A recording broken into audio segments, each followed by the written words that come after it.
এই সর্বনিম্ন দূরত্বটা কত।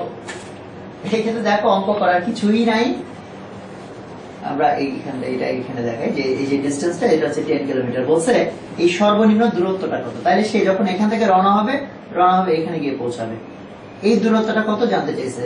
এটা করার জন্য কি অঙ্ক করা লাগে? এটা দেওয়াই আছে, সর্বনিম্ন দূরত্বটা হচ্ছে 10 কিলোমিটার। সর্বনিম্ন সেই দূরত্বটা হচ্ছে 10 কিলোমিটার, মানে নদীর প্রস্থ যেটা দেওয়াই আছে, অঙ্ক করার কিছু নাই। আর বলছে যে এই ক্ষেত্রে কত সময় লাগবে, কত সময় লাগবে। তাহলে দূরত্বের সাথে বেগ আর সময়ের যে রিলেশন সেটা হচ্ছে দূরত্ব ইকুয়াল টু বেগ ইনটু সময়।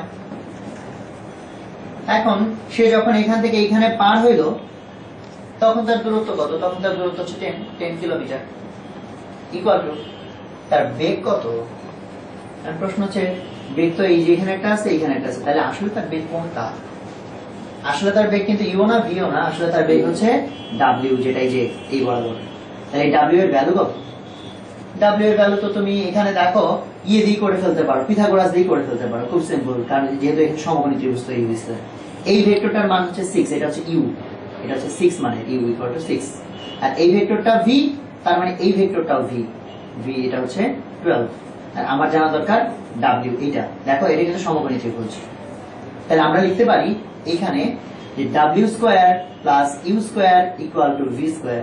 So w square equal to V square minus U square. তার মানে এটাও একটা শর্টকাট। সোজাসুজি পার হওয়ার ক্ষেত্রে লব্ধি বেগ ইকুয়াল টু হচ্ছে নৌকার বেগের স্কয়ার মাইনাস স্রোতের বেগের স্কয়ার। তার মানে 12 স্কয়ার মাইনাস 6 স্কয়ার। তাহলে আমরা এখানে লিখতে পারি দূরত্ব ইকুয়াল টু 10, বেগ এটা কোন বেগ? অ্যাকচুয়াল যে বেগ বা লব্ধি যে বেগ। কারণ দেখো দূরত্ব অতিক্রম করছে এইটা, আর অ্যাকচুয়ালি কিন্তু তার বেগ এটাও না এটাও না, দুইটা মিলে এইটা ডাব্লিউ। তাহলে সেই ডাব্লিউ এর ভ্যালু হচ্ছে, আমি এইভাবে লিখে ফেলি, 8 স্কয়ার মাইনাস 6 স্কয়ার।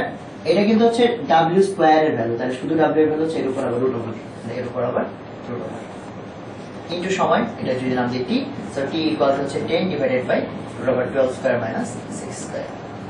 এখানে খুব ইম্পর্টেন্ট ইস্যু, একটু আগেও বলছিলাম দূরত্ব যে বরাবর নিতে হয় বেগ সেই বরাবর নিতে হয়। তাহলে আমাদের দেখো এখানে কোনো ভেজাল করতে হয় নাই, কারণ আমাদের দূরত্ব যেদিকে ছিল লব্ধি বেগও একই দিকে ছিল। সো আমাদের কিন্তু কোনো উপাংশ নেওয়ার দরকার পড়ে নাই। এই হচ্ছে আমাদের অঙ্ক।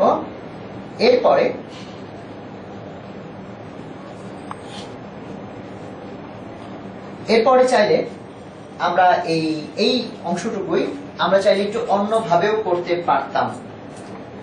এই অঙ্কটা করার জন্য দেখো আমাদেরকে প্রথমে ডাব্লিউ বের করে নিতে হয়েছিল।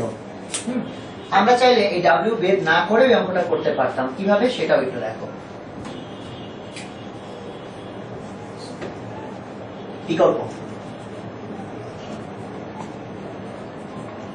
বিকল্পটা হচ্ছে আমি দূরত্ব নিচ্ছি এই বরাবর ডি ইকুয়াল টু, আমি প্রথমত মূলটা লিখে ফেলি ডাব্লিউ ইন্টু টি।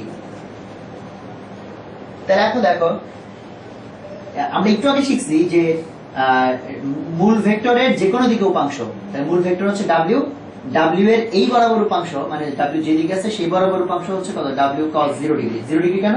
ডাব্লিউ আছে এদিকে, উপাংশ যদি আমরা এই দিকেই নিতে চাই তাহলে ডাব্লিউ cos 0 ডিগ্রি মানে সিম্পলি ডাব্লিউ। তাহলে আমরা শিখছি মূল ভেক্টরের যে কোনো দিকে উপাংশ হচ্ছে লব্ধির যে কোনো দিকে উপাংশ হচ্ছে মূল ভেক্টর গুলোর একই দিকের উপাংশের যোগফলের সমান। তাহলে আমরা